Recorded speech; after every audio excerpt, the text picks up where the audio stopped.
Dema xweş bê temaşevanên hêja hûn bi xêr hatin ser serê me ser çavê min hatin. Di vê vîdyoyê de ez hez dikim kurta vîdyoyekî ne pir dirêj li ser mijara dagirkeriyê ji bo we çend tişta derbibirin. Bêguman piraniya Kurda heya xwe ji dagirkeriyê hene an jî her Kurdekî ew ê ku ev peyv tê gihîştiye an jî dizane wateya wê na ev peyv di nava temenê xwe de piranî cara bihîstiye û rastî hatiye. Çima ji ber ku ew milletê herî zêde yê cîhanê yê ku hîna di jêr dagirkeriyê de ye milletê Kurd e gelê Kurd e. Ji ber vê yekê hûn nexerîbê vê mijarê ne lê ez hez dikim bi awirê têkoşerekî Kurd bi awirê mirovekî ku bûye şahidê tekoşîna Kurda ya çil salê dawiyê bi nêrînên wî, bi hizrê wî, bi azmûna wî ez dixwazim ji bo we dagirkeriyê şirove bikim. Ez hêvîdarim ev vîdyo bi dilê we be, eger bi dilê we be biecibînin û belav bikin bila heya Kurdê dîtir jî hebe. Bi taybet ji bo ciwanên Kurd yên va 20 salê dawiyê an jî 15, 16, 17, 18, 19 salên dawiyê ez ji bo wana vê vîdyoyê amade dikim hêvîdarim bi dilê we be.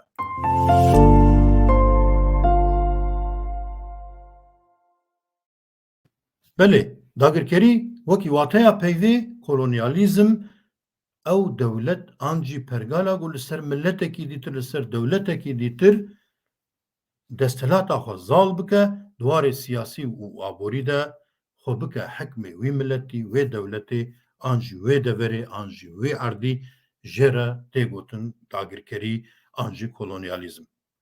Bêguman dewletên dinyayê yê ku bi taybet piştî salên sed sala hejdehan bêjin êdî hemî piraniya xwe ji bo dagirkirina erda dinyayê ji bo desthilatiya xwe misoger bikin ketine nava telaşekî pir mezin de ji ber ku beriya wê lêgerîna hemî welatan bi taybet welatên Ewropî welatên ku dikarin êdî li ser milletên dîtir li ser gelên dîtir li ser çandên dîtir dagirkeriya xwe pêş bixin hewldana wayê herî mezin ew bû ku bikarbin parçeyek beşik ji erda dinyayê têxin jêr destê xwe.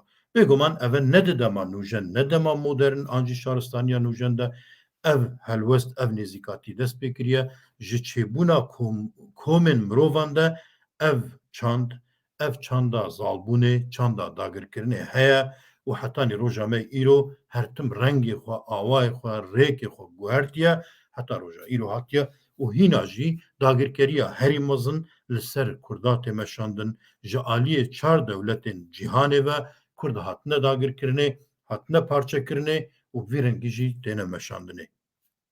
Baş e dagirkerî çima ewqasî giring e? Dibe ku gelek ji we bêjin ji bo çi em ewqas pala xwe bidin ser vê mijarê. Ji bo vê yekê giring e dema we piyê xwe ji mala xwe avête derve, we piyê xwe ji gundê xwe ji bajarê xwe avête derve an jî hûn ji welatê xwe derketin ji axa xwe derketin hûn ê bi vêya bihesin ku li ser rûyê vê dinyayê bê nasname, bê nijad, bê netew kesek najî. Ev ne hilbijartina min e, ev ne hilbijartina me ye, ev ne hilbijartina Kurda ye. Sürüşta mirovan, sürüşta xwezayê, sürüşta civakê bi vî rengî ye. An ku xwezaya civakê bi vî rengî ye, bi vî rengî civak xwe birêve dibe bi deh hezaran sala wiha jiyaye û ji nihaw pê de jî wekî ku gelek ji me xeyal dikin cîhanekî bê nasname, cîhanekî bê nijad, cîhanekî bê netew nepêkane û ne gengaze. Ji ber vê yekê dagirkerî ji bo me mijarekî gelekî giring e. Eger em mijara dagirkeriyê pişt çav bikin, pişt guh bikin, em guh nedine ser, em lê temaşe nekin û xwe fêr nekin, pê nizanibin, em ê di nava vê çerxa dagirkeriyê de bihelin û carekî ditir em ê qala nasnameya xwe, Kurdbûna xwe nekin. Ji ber vê yekê jî mijara dagirkeriyê ji bo her Kurdekî mijarekî jiyanî ye ji bo ku em bikaribin jiyana xwe rojane bi awayekî aram wekî Kurdekî bijîn deş Kurdbûnê jî em berdin wek mirovekî em bijîn divê em mijara dagirkeriyê baş tê bigêjin ji ber ku em di cîhanekî demokrat, cîhanekî humanîst, cîhanekî mirovhez, cîhanekî bêşer, cîhanekî aştiyê de najîn em xwe vêya nexapînin ji ber wê divê em rewşa xwe statuya xwe baş tê bigêjin ji bo vê yekê jî mijara dagirkeriyê gelekî giring e.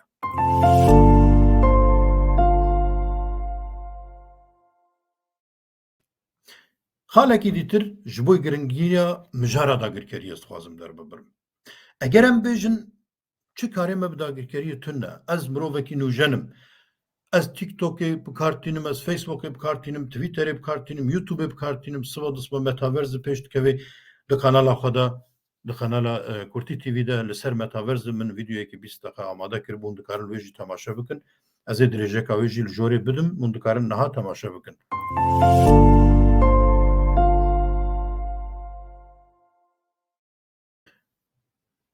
Em di qonaxekî wiha de jiyan dikin.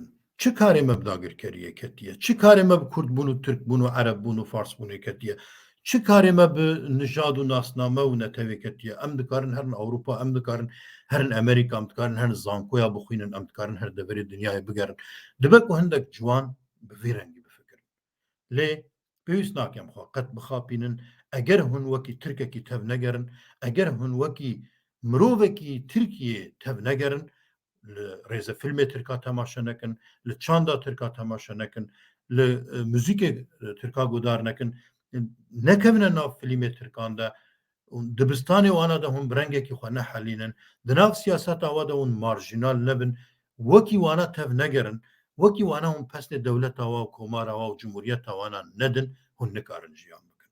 Belê xwişk û birayên hêja, eger hûn bixwazin wekî mirov bijîn li ser rûyê erdê, divê hûn bi nasnameya xwe bijîn. Eger hûn bê nasname bijîn, hûn ê wekî hindek mirovên dîtir hewl bidin ku bijîn, wekî Tirka, wekî Ecema, wekî Ereba, an jî wekî Ewropiya hûn ê hewl bidin ku bijîn, ew jî ne jiyan e. Ji ber çi ti Alman xwe wekî İngilîza nake û najî.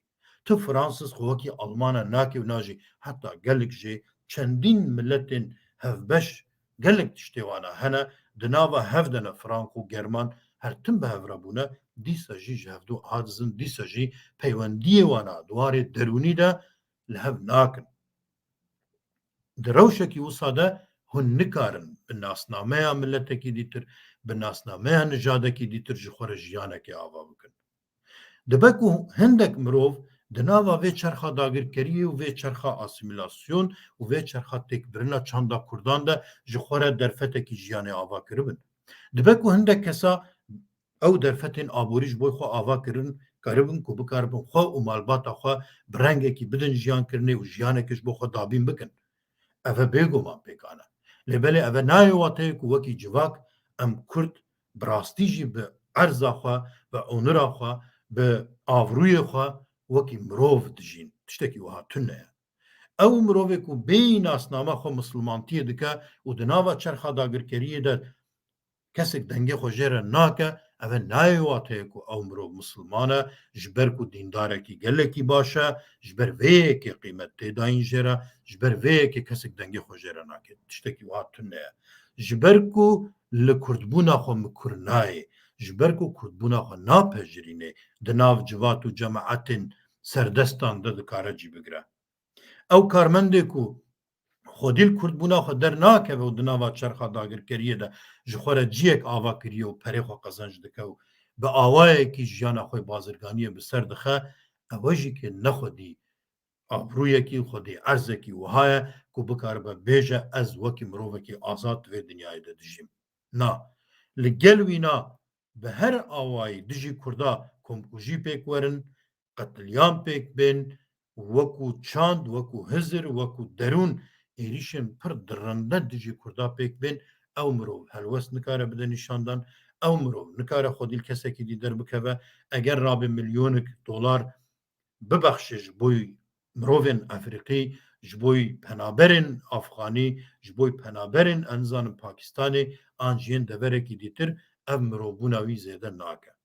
Ew misilmanên ku li Amedê an jî li deverekî dîtir Kurdistanê ji bo Filîstînê tev digerin û derdikevine kolana, eger ew mirov ji bo kuştina mirovekî Kurd an jî Kurdekî ku ji ber bi Kurdî axifiye lêdan xwariye dernakevin kolana. Dema ku derketin kolana wê çaxê wê li beramberî xwe helwestekî tund û tûj û dijwar bibînin.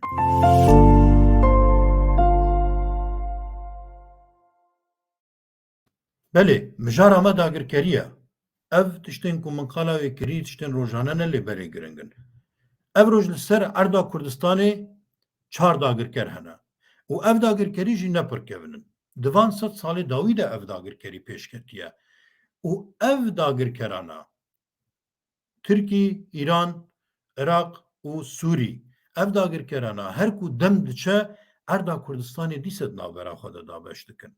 Di sed sala bîst û yekan de an jî di sala 2022 de jî dewleta Tirkî beşekî ji erda Rojavayê Kurdistanê dagir kiriye û ev roj çendîn fermî nebêjî beşekî ji Başûrê Kurdistanê jî dagir kiriye û xistiye jêr destê xwe de. Ev dagirkerana di nava demê de çendîn dinya pêş bikeve jî ew li ser berjiyandiyê xwe netewî tev digerin. Ew li ser wan hegemonyayê xwe li ser wan daxwazên xwe yên nijadî tev digerin ku erda Kurdistanê di navbera xwe de bêhtir dabeş bikin, ji petrol û ji zengînî û dewlemendiyên erda Kurdistanê bêhtir sûd werbigirin û vî rengî dagirkeriya xwe bêhtir biselmînin û bisepênin. Ti carî hetanî roja îro dagirkeriya li ser erda Kurdistanê qels nebûye, zeyîf nebûye, an jî nehatiye guhertinê. Ji ber vê yekê dema ku em qala dagirkeriyê dikin, em qala hikûmetekî dagirkera nakin. Em qala hikûmeta Erdogan nakin, em qala hikûmeta Esad nakin, em qala rejîma hikûmeta rejîma Îranê nakin. Em qala wa dewletên dirinde xwîn mij yê ku xwe li ser dagirkirin û astenkirina dewleta Kurda ava kirî em qala wana dikin. Ev hikûmetên ku tên siyasetê xwe ji bo vê dewletê pêş dixin. Ev hikûmetê ku heyî komkujiyê ku pêktînin, eşkence û lêdanên ku pêktînin li gorî îdeolojiya dagirkeriya xwe pêş dixin. Ji bo Kurdekî divê qet ne giring bê kîjan Partiya Tirkiyê tê serdesthilatê. Ev ti dewrekî xwe ji bo Kurdan îne.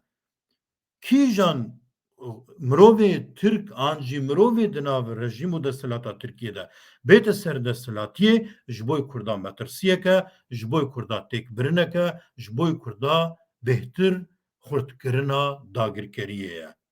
Hizra xwe İslamî dibe bila bibe, hizra xwe dibe ku yekî cihû jî bê serdesthilatê.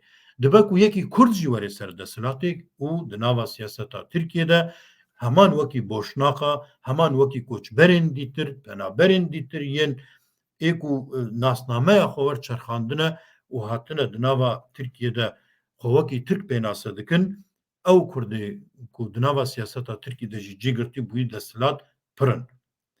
Vana jî heman îdeolojî, heman hizir, heman ramanê desthilatiyê dariya komara Tirkiyê li ser Kurdan berdewam kirine. Ev başa dagirkerî çi dewrekî xwe heye, çi rolekî xwe heye?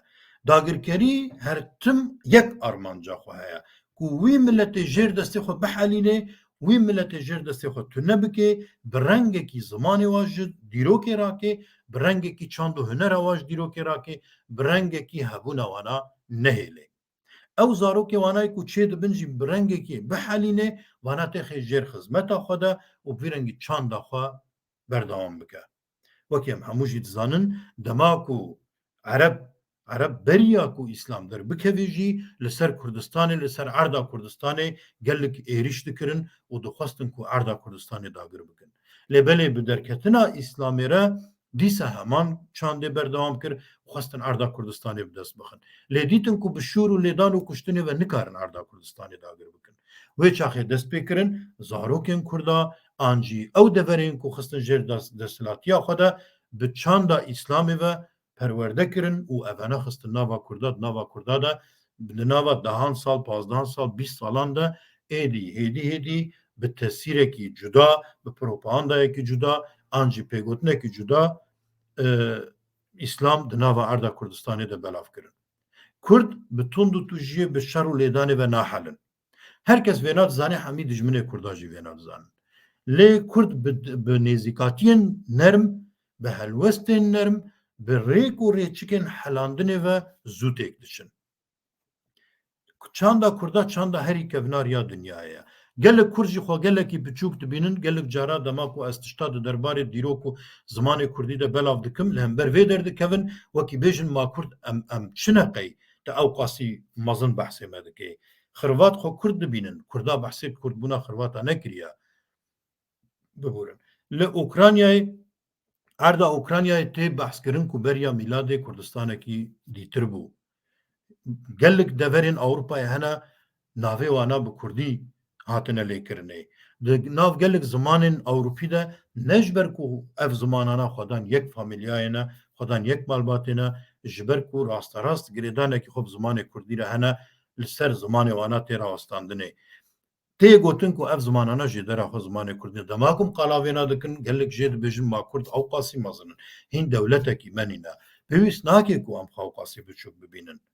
Lêbelê hemî dinya veya dipejirîne Brîtanî jî, Amerîkî jî, Alman jî, Fransız jî, İtalyan jî vêna dibînin û disepênin ku Kurd hetanî roja îro ne bi Ereba, ne bi Tirka, ne jî bi Sasaniya ti carî çanda xwe winda nekirine û hetanî roja îro li gel hemî jêrdestiya dîsa jî karîne zimanê xwe çanda xwe bigihîne roja îro. Ev e vêna jî wekî serkeftinekî pir mezin dibînin, milletê di dinyayê de herî mezin û bê dewlet milletê Kurd e gelê Kurd e û ê ku herî zêde çanda xwe parestî, hîna jî gelek deverê Kurdistanê hetanî bi cilûbergên Kurdî, bi danûstandinên Kurdî, bi çanda Kurdî, kevne şopa Kurdî her kesek tev digerê. Ev e serkeftinekî gelekî mezin e. Lêbelê metirsiya herî mezin ew e ku ji aliyê dagirkera ve bi zimanekî nerm di malê Kurda de bi televizyonê dewletê bi propagandayên siyasî yên dewletê bi hewldanên partiyên siyasî yên Kurd ve çanda Kurdî bêhelandin, çanda Kurdî wekî kevinperestî bêdîtin, çanda Kurdî wekî kevneşopekî têkçûyî bêdîtin ji ber vê yekê jî metirsiya herî mezin li hemberî Kurda. Ew e em hemû jî vî rengî ne dema ku yek bixwaze zorê bi zorê bi darê zorê tiştekî me bide kirinê em nakin lê dema bi zimanekî nerm bê, bi zimanekî şîrîn bê, bi zimanekî cuda bê wê çaxê em zû dikevin bin karîgerî û bandora wî de û em dikarin dest ji her tiştê xwe berdin. Ev di genê me de di xwîna me de heye. Ji ber vê yekê dijminên Kurda vê yekê dizanin û ji tund û tu jiye bêhtir wê jî li gel bikartînin em vêya ji bîr nekin. Dema got filmekî rêzefilmekî wekî Kurtlar Vadîsiyan bêjin ez ê navê wek Tirkî bêjim ji ber ku Kurdî wergerandin ne rast e an jî filmê eşqiya wextê ku van filmana derdixin û ciwanên Kurda temaşeyê van filmana dikin her yekî xwe wekî qoboyekî dibîne ti kes bala xwe nade ser şervanekî Kurd an jî bala xwe nadin ser egîdekî Kurdî got bi rastî jî dijî dewletê bi tena xwe bi sala şer kiriye û şehîd ketiye an jî birîndar bûye an jî hîna jî şer dike bala xwe nadin ser vêna. An jî Kurdekî got bi rastî bi her awayî di jêr zilm û zora dijminan de li ber xwe daye vêna ji bo xwe mînak nagirin lê di rêzefilmekî Tirka de qebedayiyekî an jî wekî soran dibêjin enterekî ji bo xwe wekî mînak dibînin. Dema ji alîkî ve vê rengî dikevine malê Kurda jinê Kurda li ber rêzefilmê Tirka wan rêzefilmê pembeyên xeyalî vî rengî ji xwe re temaşe dikin û çanda xwe winda dikin û fêrî zimanê Tirkî dibin an jî zarokê xwe fêrî zimanê Tirkî dikin li gel vêna di heman demê de li gel van Kurdana Kurda jî dikujin. Ew kesê ku bi zimanê Kurdî daxivin lêdanê dixwin, ew kesê ku konserên Kurdî dixwazin pêk bînin vana asteng dikin, an jî ew kesê ku ji dil wekî Kurdekî dixwazin siyasetê bikin diçin di komeleyên wana de di büroyên wan ofîsê wana de dikujin. An jî keçên Kurd yên ciwan birêka leşkerên Tirk destdirêjiya wana dikin di encam de dikujin lê kesek nayê dadgehkirin û kesek vî rengî nayê darazandin. Ez naxwazim pir zêde mijarê dûr û dirêj berfireh bikim ez dixwazim bi vê vîdyoya kin bingehê dagirkeriyê li gorî rewşameya rojane çi ez vêna ji bo re derbibirim. Divê em dijminê xwe ji bîr nekin em ti carî wî derûnê Kurdbûnê nekin derûnekî dîtir ku em bikaribin ji aliyê dijminê xwe ve bêne bikare anînê nasnameya me neyêtine kirin. Ez jî wekî yekî ji we ez teknîkê jî tê digêjim, ez bernamegeriyê jî dizanim, ez grafîk dîzaynê jî dizanim, ez çêkirina filma, vîdyoya, montajê jî dizanim. Gelek tiştên teknîkî yên serdemê ez hemiya bikar tênim. Ez telefonê bawer nakim kesekî dîtir wekî min berfireh bikar bêne. Lê li gel vêna ez Kurd im. Beriya her tiştî ez Kurd im. Ez ne paşverû me lê belê ez wekî her mirovekî dinyayê dixwazim bi nasnameya xwe bijîm bila termên min neçê goristana gundê min. ez dixwazim wekî mirovekî azad wekî Kurdekî di erda xwe de li gundê xwe li bajarê xwe bijîm. Ew wekî got mafê her kesekî ye mafê Kurdayê jî ji ber vê yekê ez hez dikim ku hemî ciwanê Kurd di vê zanebûnê de bin ti cara dijminê xwe ji bîr nekin çawa beriya 10 sala 20 sala komkujiyên mezin dijî Kurda hatine kirin ev rojîkê bi awayekî ditir komkujî dijî derûnê Kurdî dijî Hizrê Kurdî dijî nêrînê Kurdî tê kirin hey ji xwe hebin çanda xwe zimanê xwe winda nekin û ti carî dijminê xwe esasî Kurd nedine nîşandan. Dijminê wê bingihîn ne ezim, dijminê wê bingihîn ne Kurdin, dijminê wê bingihîn Tirkin an jî dewleta Tirkiye, dijminê wê bingihîn dewleta Îranê ye, dijminê wê bingihîn dewleta Sûrî û dewleta Iraqê ye. Vêya qet ji bîr nekin û vêna bi zarokê xwe re, bi mirovên xwe re, bi xizmê xwe re her tim bidine zanîn da ku bi rastî em wekî mirovên cîhanê pir asayî bijîn. Derdê me ev e ku wekî her kesekî bijîn. Lê dijminê me rê nadine vêna ji bo vê yekê jî çi pêwîst bê divê em bikin da ku wekî mirovên cîhanê bijîn. Demekî xweş were dixwazim her serkeftî bin û wekî Kurd bijîn.